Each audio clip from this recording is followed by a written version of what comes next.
खबर उत्तराखंड देख रहे हैं आप। लोकमंच न्यूज में आपका स्वागत है। मैं हूं आपके साथ सुरभि राजपूत। सीधे रुख करते हैं खबरों की ओर। चमोली में आम आदमी पार्टी के कार्यकर्ताओं का अनोखा प्रदर्शन देखने को मिला है, जिसमें आम आदमी के कार्यकर्ताओं का कहना है कि भाजपा का पाप का घड़ा भर चुका है और इसे आम आदमी का घड़ा फोड़कर भाजपा की करनी और कथनी को जनता तक पहुंचाई जाएगी। उन्होंने ये भी कहा कि उत्तराखंड सरकार द्वारा कुंभ मेले में जो कोरोना जांच घोटाला हुआ, अब लगता है कि उत्तराखंड सरकार का पाप का घड़ा भर चुका है। आम आदमी पार्टी के सभी कार्यकर्ता इसका पुरजोर विरोध करते हुए नजर आए हैं। भाजपा कार्यालय गवीलों के सामने घड़े फोड़कर विरोध प्रदर्शन किया गया और ये बताने का प्रयास किया गया कि भाजपा सरकार उत्तराखंड का पाप का घड़ा भर चुकी है और इसका अंत बहुत ही जल्द निकट है।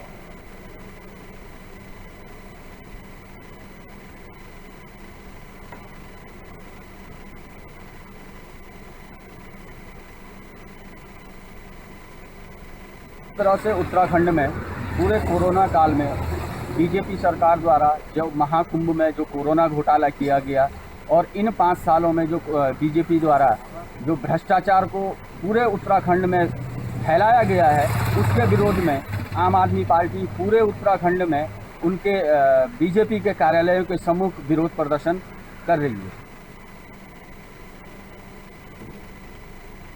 खबरों में आगे बढ़ेंगे, बात करेंगे अगली अहम खबर की। चमोली से ही सामने आ रही है। जिले में 13 वैक्सीनेशन सेंटरों में जिलाधिकारी स्वाति एस भदौरिया के मार्गनिर्देशन में जिले में संक्रमण की रोकथाम के लिए सभी जरूरी कदम उठाए जा रहे हैं। कोरोना महामारी से सुरक्षा के दृष्टिगत वैक्सीनेशन कार्यों पर जोर दिया जा रहा है। जिले में 45+ आयु वर्ग में 98.1% वैक्सीनेशन हो चुका है, जबकि 18+ में 26.8% लोगों को वैक्सीन लगाई जा चुकी है। चारधाम यात्रा शुरू होने से पहले एहतियात के तौर पर यात्रा से जुड़े सभी होटल, ढाबे, वाहन चालक एवं अन्य व्यवसायियों का भी तेजी से वैक्सीनेशन किया गया। बद्रीनाथ धाम में आज मंदिर समिति के कर्मचारियों द्वारा व्यवसायियों एवं स्थानीय जनता को मिलाकर 300 से अधिक लोगों का यहां वैक्सीनेशन भी हुआ।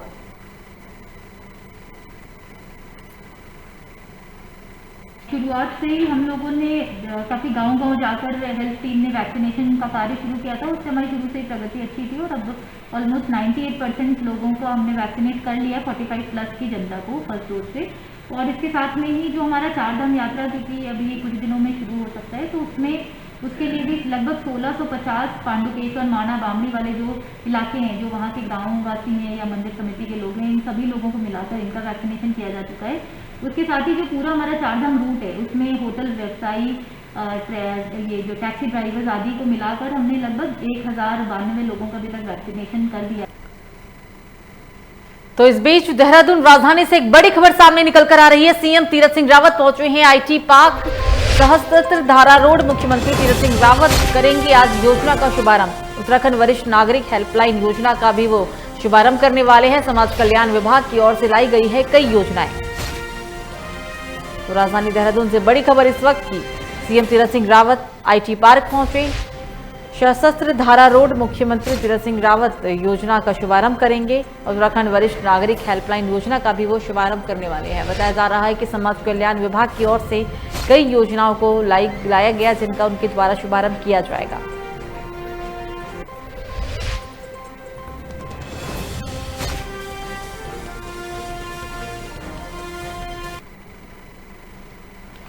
तो हल्द्वानी में प्राधिकरण की टीम ने बड़ी कार्रवाई की। आपको बता दें कि सिटी मजिस्ट्रेट ऋचा सिंह ने छड़ेल में अवैध रूप से बेसमेंट की खुदाई कर बनाए जा रहे कॉमर्शियल निर्माण को सीज कर दिया। साथ ही बेसमेंट की खुदाई में निकाले गए उप खनिज की जांच के लिए खनन विभाग को निर्देश भी किया गया। सिटी मजिस्ट्रेट ऋचा सिंह ने कहा है कि शिकायत मिली थी कि जिला विकास प्राधिकरण की अनुमति के बिना बेसमेंट की खुदाई कर अवैध निर्माण किया जा रहा है, जिसके बाद आज टीम ने इसे सीज कर दिया। उन्होंने ये भी कहा है कि टीम ने निर्माण कार्य को रोकने के लिए दिशा निर्देश भी दिए थे, बावजूद इसके यहां धड़ल्ले से निर्माण कार्य किया गया। साथ ही खनन विभाग को निर्देशित किया गया कि बेसमेंट में खुदाई कर निकाले गए उपकरण खनिज की जांच कर निर्माणकर्ताओं के खिलाफ कार्रवाई की जाए।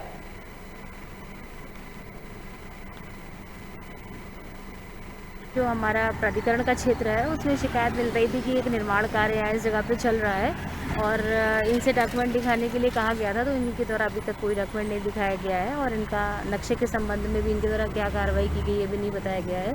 जब तक नक्शा पास नहीं हो जाता है तब तक इस तरीके के कमर्शियल हो या कोई भी निर्माण वो नहीं कर प्राधिकरण के क्षेत्र में नहीं कर सकते हैं। इसी के क्रम में इस टीम हमारी जो यहाँ आई है, हम इसमें सील की कार्रवाई कर रहे हैं। तो जिस तरीके से कुंभ में कोरोना टेस्टिंग का घोटाला निकलकर सामने आया, अब इस बार विपक्षी पार्टी भाजपा सरकार को लगातार घेरने में लगी हुई है। बता दें आपको कि आम आदमी पार्टी ने भाजपा सरकार के खिलाफ इस घोटाले को लेकर हरिद्वार के चंद्राचार्य चौक से देवपुरा चौक तक पैदल मार्च निकालकर सरकार के खिलाफ प्रदर्शन किया। इस घोटाले की मजिस्ट्रियल जांच और सीएम से इस्तीफा की मांग भी की गई। आम आदमी पार्टी के प्रदेश उपाध्यक्ष ओपी मिश्रा ने कहा है कि भाजपा सरकार ने एक एक घोटाले निकाल कर सामने आ रहे हैं। जिस तरीके से इस सरकार ने ऐसी कंपनी को कोरोना जांच के लिए ठेका दिया जिसने बिना जांच करे लाखों टेस्ट कर दिए और करोड़ों रुपए का घोटाला कर दिया। उनका यह भी कहना था कि सरकार ने बहुत सारी योजनाओं में करोड़ों रुपए रिलीज किए और आज तक कोई योजना धरातल पर आई ही नहीं। अभी वो कुंभ घोटाले की शुरुआत है और पता नहीं कि आने वाले समय में और कितने घोटाले भाजपा सरकार के निकल कर आए।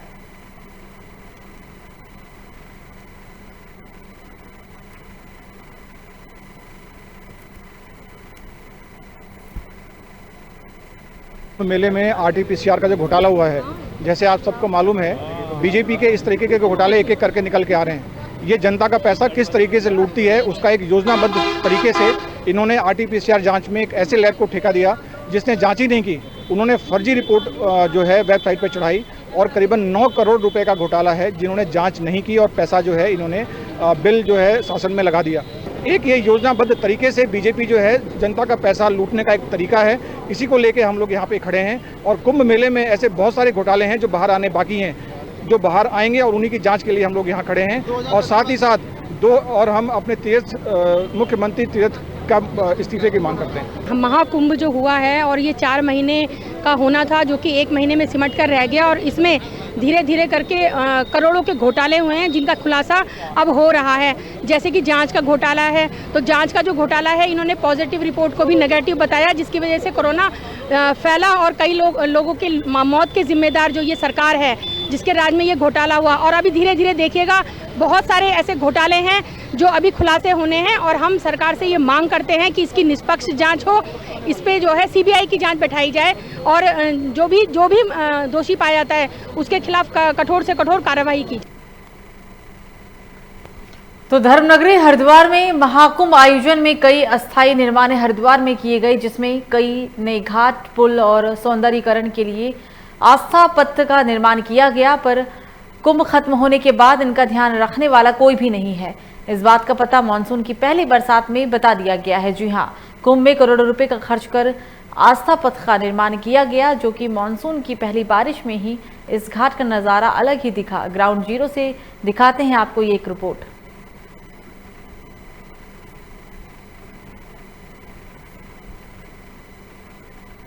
ये जो जगह है ये आस्था पथ है। जब कुंभ हुआ, कुंभ से पहले करोड़ों रुपए की लागत से ये आस्था पथ का निर्माण करा गया। ये काफ़ी लंबा आस्था पथ है और इसको बहुत अच्छी तरीके से सजाया भी गया। पर देखिए जिस तरीके की जो मानसून की जो पहली बारिश आई है उसने इसका हाल क्या करा, आप देख सकते हैं। मैं कैमरामैन से कहूँगा कि थोड़ा सा दिखाएं कि किस तरीके से ये जो पाथ था पूरा, ये पैदल घूमने का पाथ था, बड़ा सुंदर ये पाथ बनाया गया था। पर जिस तरीके से बारिश आई यहाँ पर और देखिए किस तरह से घास फूस रेलिंगों के अंदर लगी हुई है, कितने बड़े बड़े पेड़ यहाँ पर आ गए हैं और ये जो पाथ है इसकी जो पत्थर भी हैं ये भी टूट चुके हैं और यहाँ पर दुनिया भर की जो सिल्ट है यहाँ पर जमा है। हम भी यहाँ पर बड़ी मुश्किल से खड़े हुए हैं, हमारे भी पैर यहाँ पर धंस रहे हैं और ये सिल्ट यहाँ पर काफ़ी सिल्ट यहाँ पर जमा हो गई है, पर अभी तक प्रशासन ने इसको हटाया भी नहीं है। और करोड़ों रुपए की जो लागत का जो ये जो आस्था पथ बनाया था ये बिल्कुल ख़राब हो चुका है यहाँ पर। और प्रशासन जो कुंभ पे जो भी निर्माण होते हैं अगर देखा जाए तो उसके बाद प्रशासन उनकी जो देखभाल है नहीं कर पा रहा है। अब देखना ये होगा कि किस तरीके से आगे प्रशासन इसको साफ करता है या इसकी मरम्मत करता है, ये तो आने वाला वक्त ही बताएगा। कैमरा पर्सन के साथ मैं मनीष कागरान, लोकमंच न्यूज़ हरिद्वार।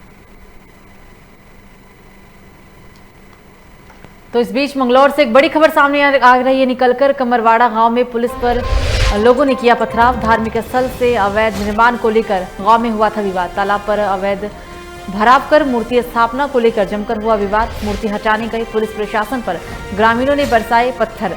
मंगलौर कोतवाल सहित कई पुलिसकर्मी घायल हो गए हैं। प्रशासन ने तालाब की भूमि पर रखी मूर्ति को भी हटाया।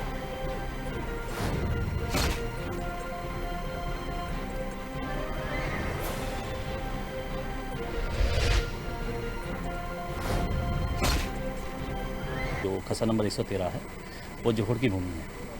तो जोहड़ का जितना भी नंबर है या नदी है या जो भी जलमग्न श्रेणी में जो लैंड है, उसमें माननीय सुप्रीम कोर्ट और हाई कोर्ट के द्वारा ये क्लियर डायरेक्शन है कि उस लैंड को जो 1951 की जो कंडीशन थी उस नेचर में लाया जाए, चाहे उसमें कोई भी कंस्ट्रक्शन है उसको रिमूव किया जाए।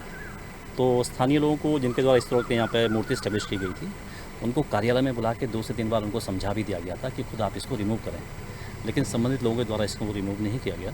और आज जब मौके में पुलिस बल के द्वारा उसको हटाया जा रहा था, कुछ लोगों के द्वारा उसमें कुछ शरारती तत्वों के द्वारा मारपीट भी करने की कोशिश की गई, कार्य को रोकने की कोशिश की गई और कुछ पथराव भी किया गया, जिसमें 1 से 2 हमारे पुलिस बल भी चोटिल हुए हैं।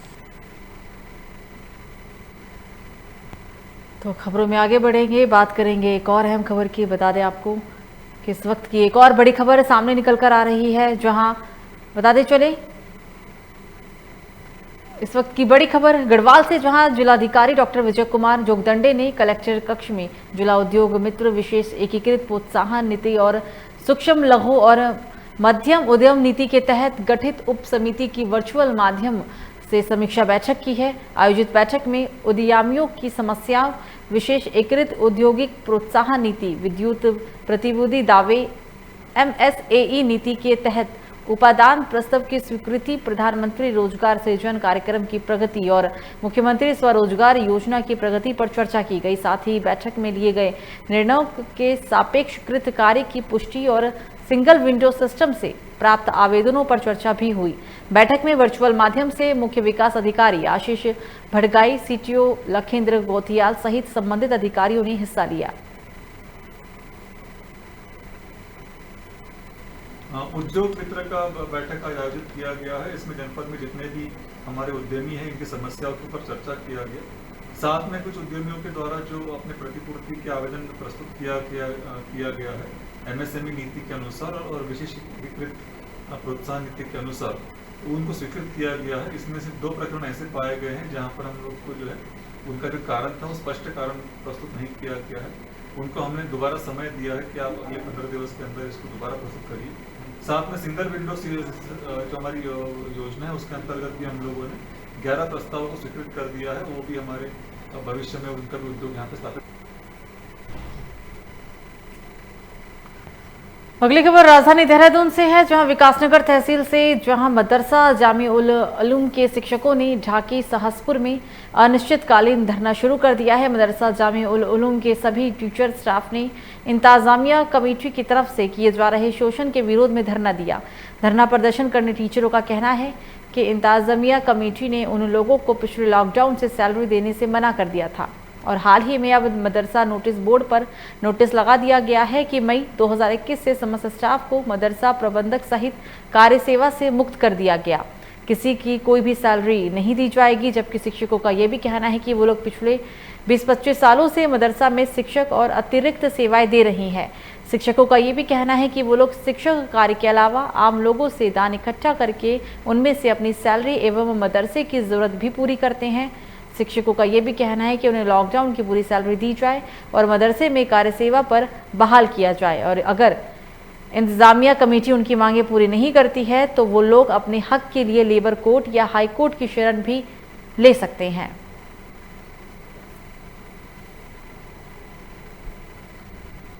पूर्ण उत्तराखंड कोरोना महामारी से जूझ रहा है। लोगों को आज कोरोना काल में रोजी रोटी का संकट पैदा हो रखा है। आज हम मौजूद हैं विकासनगर तहसील क्षेत्र के सैंसपुर में मदरसा जामिउल में खड़े हैं और आप देख रहे हैं कि यहाँ पर जो है इंतजामिया कमेटी द्वारा यहाँ के टीचरों का शोषण कर रहे हैं और जो है सारे टीचर यहाँ पर बैठे हैं, प्रदर्शन कर रहे हैं। आओ इनसे जानकारी लेते हैं कि आप लोगों की क्या समस्या है। जरा बताएं, आप नाम बताएंगे अपना? मेरा नाम शफात अली है। हाँ। मैं यहाँ पर जो है तकरीबन 11 साल से 12 साल से मैं यहाँ पढ़ा रहा हूँ मदरसे में। हाँ, तो क्या समस्या आप लोगों को? समस्या ये है जी कि मार्च अप्रैल के बाद जब लॉकडाउन लगा तो तकरीबन जून से लेकर अब तक 12-13 महीने होते हैं। उसमें हमें किसी उस्ताद को 1 महीने की सैलरी, किसी को 2 महीने 3 महीने की सैलरी दी गई है। इसके अलावा संपूर्ण लॉकडाउन की सैलरी से देने से बिल्कुल मना कर दिया है और ये कहा है कि जिन महीनों में यहाँ पर पढ़ाई हुई है उन्हीं महीनों की सैलरी दी जाएगी, इसके अलावा किसी महीने की कोई सैलरी आपको नहीं दी जाएगी लॉकडाउन की। और अभी हाल ही में कल 23/6/2021 को मदरसे के नोटिस बोर्ड पर एक नोटिस चस्पा कर दिया है कि भाई अब मदरसे में किसी भी शिक्षक की जो है ज़रूरत नहीं है, लॉकडाउन चल रहा है, सभी अपना अपना काम देखें। मदरसा किसी भी तरह की आपकी तनख्वाह का जिम्मेदार नहीं होगा। लॉकडाउन में महामारी का मामला चल रहा है, सभी लोग परेशान हैं और अपने जो है इस वक्त में सारा रोज़गार यहीं से चलता है, सारे जो है जो सैलरी यहाँ थोड़ी बहुत यहाँ मिलती है उसी से जो है अपना गुजारा होता है। अब इसके अलावा कहाँ जाएंगे इस लॉकडाउन में? चारों तरफ जो है वैसे ही अभी नहीं खुल रही हैं तो धन्यवाद। देखिए, अब आपने सुना है कि सारे टीचर जो है लॉकडाउन लगा हुआ है और परेशान है, इनको सैलरी नहीं दी जा रही है। अब देखना यह है कि जामिया उल कमेटी इनके लिए क्या व्यवस्था करती है, क्या इनकी मांगों को मानती या नहीं मानती, ये आने वाला समय बताएगा। लोकमंच न्यूज़ से गजम्फर खान की ये रिपोर्ट। तो जिले में कोरोना संक्रमण की रोकथाम के लिए युद्ध स्तर पर काम चल रहा है। सरकार के आदेश अनुसार देहरादून के विकास नगर तहसील क्षेत्र में आदूवाला गांव में स्वास्थ्य विभाग की ओर से गांव-गांव जाकर स्वास्थ्य विभाग की टीम ग्रामीणों की कोरोना जांच कर रही है। स्वास्थ्य विभाग के कर्मचारी आने जाने वालों को रोक कर कोरोना जांच कराने के लिए कह रहे हैं, लेकिन कुछ ग्रामीण कुछ न कुछ बहाना बना करके कोरोना टेस्ट से बचते हुए भी नजर आते हैं। हालांकि सरकार और स्वास्थ्य विभाग की तरफ से भी बयान जारी किया गया कि सभी लोग बढ़ चढ़कर भारत को कोरोना मुक्त कराने के लिए सरकार का सहयोग करें और बेझिझक कोरोना टेस्ट भी करवाएं, लेकिन कुछ लोग अब भी महामारी को गंभीरता से नहीं लेते हैं। डॉक्टर मंजू पुंजीर ने बताया है कि सभी ग्रामीण क्षेत्रों में स्वास्थ्य विभाग की टीमें बना करके उत्तराखंड सरकार के दिशा निर्देश अनुसार गाँव-गाँव जाकर कोरोना जाँच की जा रही है और आज आदूवाला में 24 RT-PCR टेस्ट हुआ, जबकि 86 एंटीजन टेस्ट वहां पर किया गया, लेकिन सभी की रिपोर्ट नेगेटिव आई।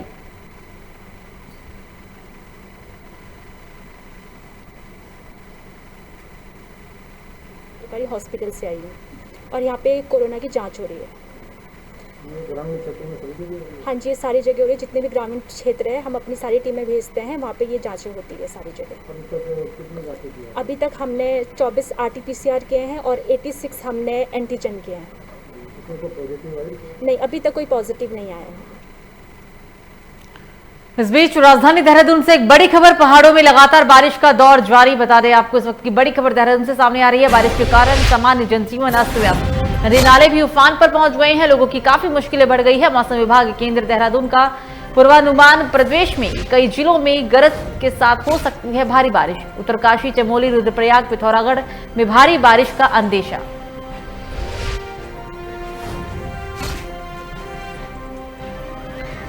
तो राजधानी देहरादून से इस वक्त की बड़ी खबर आपकी टीवी स्क्रीन पर। पहाड़ों में लगातार बारिश का दौर जारी है। बारिश के कारण सामान्य जनजीवन पूरी तरीके से अस्त व्यस्त हो चुका है, नदी नाले उफान पर है, लोगों को काफी मुश्किलों का सामना करना पड़ रहा है। मौसम विभाग की माने तो कई जिलों में, जिसमें उत्तरकाशी, चमोली, रुद्रप्रयाग, पिथौरागढ़ में भारी बारिश हो सकती है।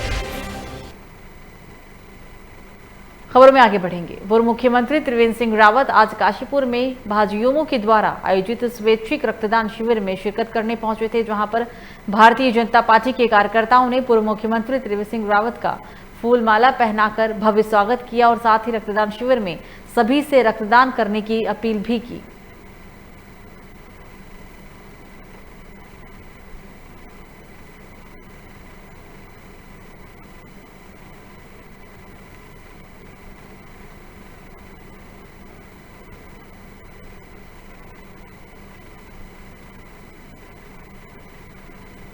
सरकार भारतीय जनता पार्टी की 18 मार्च 2017 से चल रही है और तब भी चल रही थी, आज भी चल रही है। तब भी TSR था, आज भी TSR। अब कांग्रेस का ऐसा स्वभाव रहा है, उन्होंने लगभग 75-77 बार देश में अनेक राज्यों में आपातकाल लगाया है। उन्होंने अपने स्वार्थ के लिए किया। कांग्रेस हमेशा अपने स्वार्थ की बात करती है। उसको लगता होगा कि हम तो कुछ कर नहीं पा रहे हैं, तो चलो कुछ नहीं तो यही डिमांड कर लो, क्योंकि कांग्रेस के अंदर सेवा भाव का अभाव है। अच्छा होता कि इस कोविड के संकट में वो गरीब लोगों के बीच में जाते और उनकी सेवा के कुछ काम। तो लालकुआं की बंगाली कॉलोनी स्थित नगीना कॉलोनी में रेलवे प्रशासन के दोबारा फिर से कब्जेदारियों के खिलाफ सख्त रुख अपनाते हुए जमीन पर काबिज 250 से अधिक लोगों के घरों को चिन्हित करके नोटिस चस्पा किए गए। रेलवे प्रशासन द्वारा इस कार्रवाई से नगीना कॉलोनी में रहने वाले निवासियों में हड़कंप मच गया।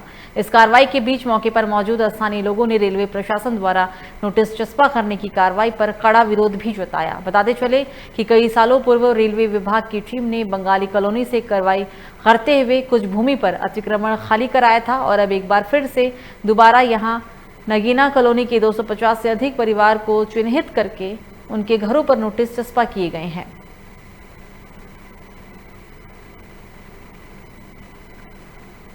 तो प्रशासन की कार्रवाई लालकुएं में, बता दें आपको कि यहां लालकुएं में बंगाली कॉलोनी स्थित नगीना कॉलोनी में रेलवे प्रशासन ने एक बार फिर से कब्जाधारियों के खिलाफ सख्त रुख अपना लिया है और इसी के तहत जमीन पर काबिज 250 से अधिक लोगों के घरों को चिन्हित कर नोटिस चस्पा किया गया। रेलवे प्रशासन द्वारा इस कार्रवाई से नगीना कॉलोनी में रहने वाले लोगों में हड़कंप मच गया है। इस कार्रवाई के बीच मौके पर मौजूद स्थानीय लोगों ने रेलवे प्रशासन द्वारा नोटिस चस्पा करने की कार्रवाई का कड़ा विरोध भी किया। कई सालों से पहले ही रेलवे विभाग की टीम ने बंगाली कॉलोनी से कार्रवाई करते हुए कुछ भूमि पर अतिक्रमण खाली कराया था और एक बार फिर से ये कार्रवाई दोबारा की जा रही है। दोबारा आज फिर रेलवे ने नगीना कॉलोनी के 250 से अधिक परिवारों को चिन्हित करके उनके घरों पर नोटिस चस्पा किया है। कहा यह भी जा रहा है कि 7 दिन के अंदर अगर इन घरों को खाली करने के आदेश दिए गए। कार्रवाई के दौरान रेलवे पुलिस के आला अधिकारी यहां मौजूद रहेंगे।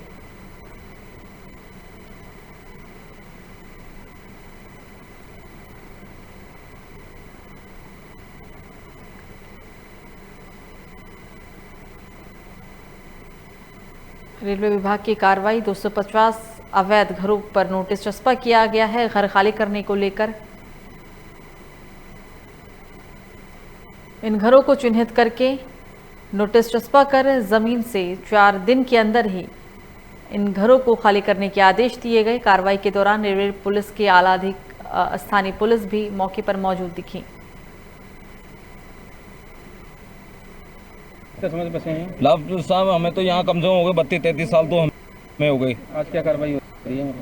आज कार्रवाई क्या हो रही है? उससे पहले कोई भी नहीं आया और इस समय सब रेलवे वाले आके हर जगह नोटिस लगा रहे हैं और कह रहे हैं बोले कि हम तुरंत ही 7 दिनों के अंदर खाली करो, नहीं तो हम इसको तोड़ेंगे तो हर्जाना भी देना पड़ेगा। अब हम तो साहब इनसे क्या कह रहे हैं कि एसडीएम साहब के पास जाके धरना देते हैं और उसका कोई हल निकालेंगे एसडीएम साहब, और बाकी तो कोई जागरूक है नहीं यहाँ। विधायक जी को फ़ोन करा, वो अभी तक नहीं आए। सर्वप्रथम तो मैं रेलवे का शुक्रिया अदा करूँगा कि वो इलेक्शन से पहले आ गए हैं। हर 5 साल पूर्व इलेक्शन से पहले आते हैं और हमारी जनता को यहाँ गरीब को डराते धमकाते हैं और हर बार डराते हैं कि इस बार तोड़ देंगे। और करीब हमको ये देखते देखते 30-40 वर्ष हो गए हैं इस नगीना कॉलोनी में रहते हुए। हमने अभी प्रशासन से भी गुहार लगाई है, अभी विधायक जी से भी हमने फ़ोन में वार्ता की है और हम उनको आने के लिए बुलाया है। वो भी चल दिए हैं, घर से पहुँचने वाले होंगे कुछ क्षणों में। जो हम लोग हाई कोर्ट गए हैं उसके नक्शे हमारे पास सुरक्षित हैं, है ना। वो नक्शे लेके हम डीआरएम साहब से मिलेंगे और उनके सम्मुख गुहार लगाएंगे अपनी कॉलोनी को बचाने के लिए।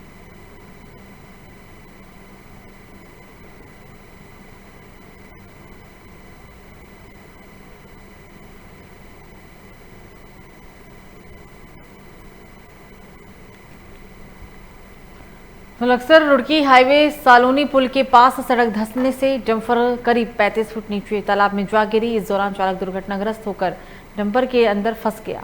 बाद में पहुंचे दूसरे ड्राइवरों और डंपर स्वामी ने शीशा तोड़कर उसकी जान बचाई। डंपर स्वामी ने एनएच अधिकारियों और ठेकेदार के खिलाफ तहरीर भी दी है। आपको बता दें कि एनएच देहरादून ने केंद्रीय सड़क निधि के बजट से लक्सर रुड़की स्टेट हाईवे का निर्माण भी कराया गया।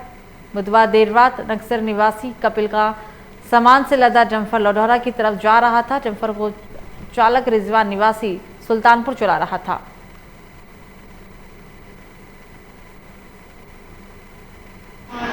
पीटते हैं, कभी चूड़ियों के निशान, कभी पैसे दबाकर मेरे मुँह को भेजते हैं, गला घोंपते हैं, लात से बेड पे से चलो यहाँ से चलो यहाँ से उनको करते हैं। देखिए लड़के के माँ बाप की और जो ना उनकी मांग थी, कहने लगे जो ना मेरे लड़के को कार मिल गई थी और जो ना हमने कहा आप अच्छे देंगे, उन्होंने बुलेट का हमने बुलेट के पैसे दे दिए। फिर उसके बाद ये हुआ कि जो ना तबीयत तीसरी फेरी अब की बार ख़राब हुई, लड़की की पथरी है पेट में और मारता है, पेट पे गला घोटा और जो ना हमारे घर पे ही आके लड़की को जो ना मारा और गला घोटा और जो ना अपने घर में ही अपने घर पे जब लड़की वहाँ पे रखती है अपने ससुराल में, तो जो ना लड़की के साथ में जो ना मारपीट करता है अंदर ही अंदर, किसी का फ़ोन नहीं उठाने देता हमारे घर में से, मतलब हम जाते हैं हमारे घर के कोई फ़ोन नहीं उठाता, कहने लगा मैं फ़िलहाल अपने काम पे हूँ, ये है ऐसी ऐसी बात करता है जो ना, और बंदूक दिखाई इसे लड़की को, कहने लगे जो ना तुझे मार दूँगा और मैं दुबई भाग जाऊँगा। तो लक्सर के सुल्तानपुर कुनहारी गांव की विवाहिता को दहेज की मांग पूरी ना होने पर ससुरालियों ने पीटकर घर से निकाल दिया है। आपको बता दें कि सुल्तानपुर निवासी नवाब की पुत्री शहनूर की शादी 2 महीने पहले ही कुनहारी गांव निवासी तनवीर के साथ हुई थी। शहनूर के परिजनों का आरोप है कि उसके ससुराली दहेज से खुश नहीं थे, इसलिए शादी के बाद से ही वो शहनूर को दहेज की खातिर प्रताड़ित करने लगे थे। परिजनों का ये भी आरोप है कि दहेज की मांग पूरी ना होने पर ससुरालियों ने शहनूर को पीटकर घर से निकाल दिया था। परिवार वाले घायल शहनूर को लेकर लक्सर कोतवाली पहुंचे। पुलिस ने तहरीर लेने के बाद उसे मेडिकल कराने के लिए सरकारी अस्पताल भेज दिया।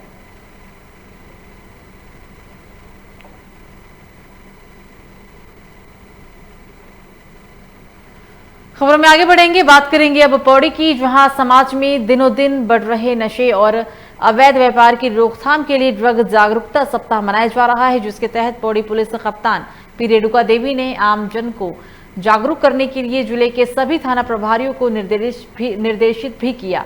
इस क्रम में सतपुली पुलिस ने आमजन को नशे के प्रति जागरूक करने के उद्देश्य में ड्रग्स जागरूकता सप्ताह का शुभारंभ किया।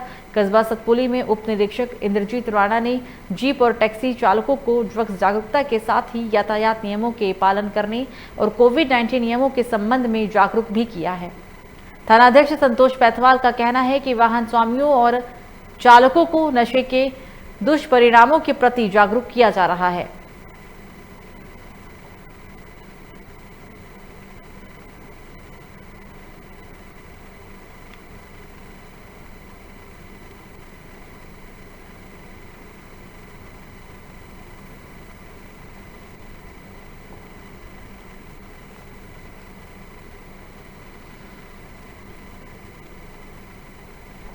तो भाजपा विधायक के कार्यालय के सामने आम आदमी पार्टी के कार्यकर्ताओं ने प्रदेश उपाध्यक्ष शिशुपाल सिंह रावत के नेतृत्व में कुंभ के दौरान कोरोना घोटाले को लेकर मुखर प्रदर्शन किया है।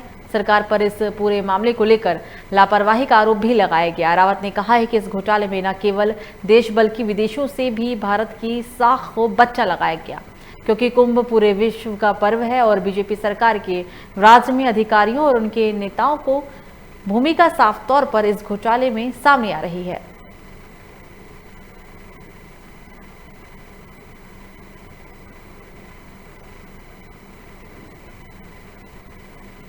कई मौतें भाजपा सरकार के नाकामियों के कारण हुई है। उसी प्रकार से 12 जिलों में जब पूरे टेस्टिंग हुए तो 4,42,000 कुछ लोग जो है टेस्ट किए गए, जिसमें से 62,000 लोग पॉजिटिव निकले। यानी स्पष्ट है कि कुंभ में लोगों की जान के साथ खिलवाड़ किया गया और नेगेटिव रिपोर्ट देने के लिए पैसे लेकर के भाजपा सरकार ने जो है इसमें दलाली की है। हम चाहते हैं कि मुख्यमंत्री तुरंत अपने पद से इस्तीफा दे, क्योंकि स्वास्थ्य मंत्रालय भी उनके पास है।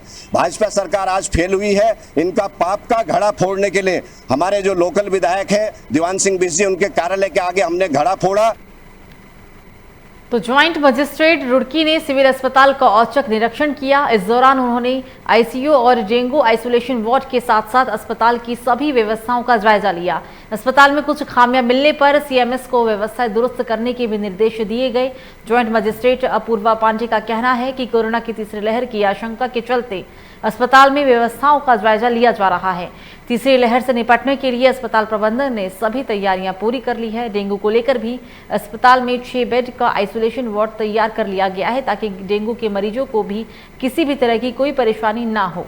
ज्वाइंट मजिस्ट्रेट ने यह भी कहा है कि जल्द ही आईसीयू वार्ड और प्रशासन के द्वारा नियमित रूप से अस्पतालों का निरीक्षण किया जाना एक स्वाभाविक प्रोसेस है। तो जैसे कि क्रम में हम लोग आके यहाँ पे निरीक्षण कर रहे हैं, काफ़ी सारी चीज़ें अस्पताल में चल रही हैं, ICU में वर्क चल रहा है, उसके अतिरिक्त ऑक्सीजन प्लांट को भी सेटअप करने की कार्रवाई चल रही है। तो सबको मॉनिटर किया गया है और जो नेसेसरी निर्देश हैं वो साथ साथ दिए जा रहे हैं। डेंगू को लेकर यहाँ पे प्रिपरेशन काफ़ी अच्छी दिखाई दी। एक अलग से आइसोलेशन केंद्र बना रखा है और वहाँ पे प्रत्येक बेड को अच्छी तरीके से कवर किया जा सकता है। आप देखें तो काफ़ी बढ़िया व्यवस्था है। उसके अतिरिक्त कुछ छोटी मोटी जो इशूज़ हैं वो CMS साहब के संज्ञान में ला दिए गए हैं। तो फिलहाल बुलेटिन में मुझे दीजिए इजाजत। लोकमंच न्यूज़ पर खबरों का सिलसिला जारी रहेगा। नमस्कार।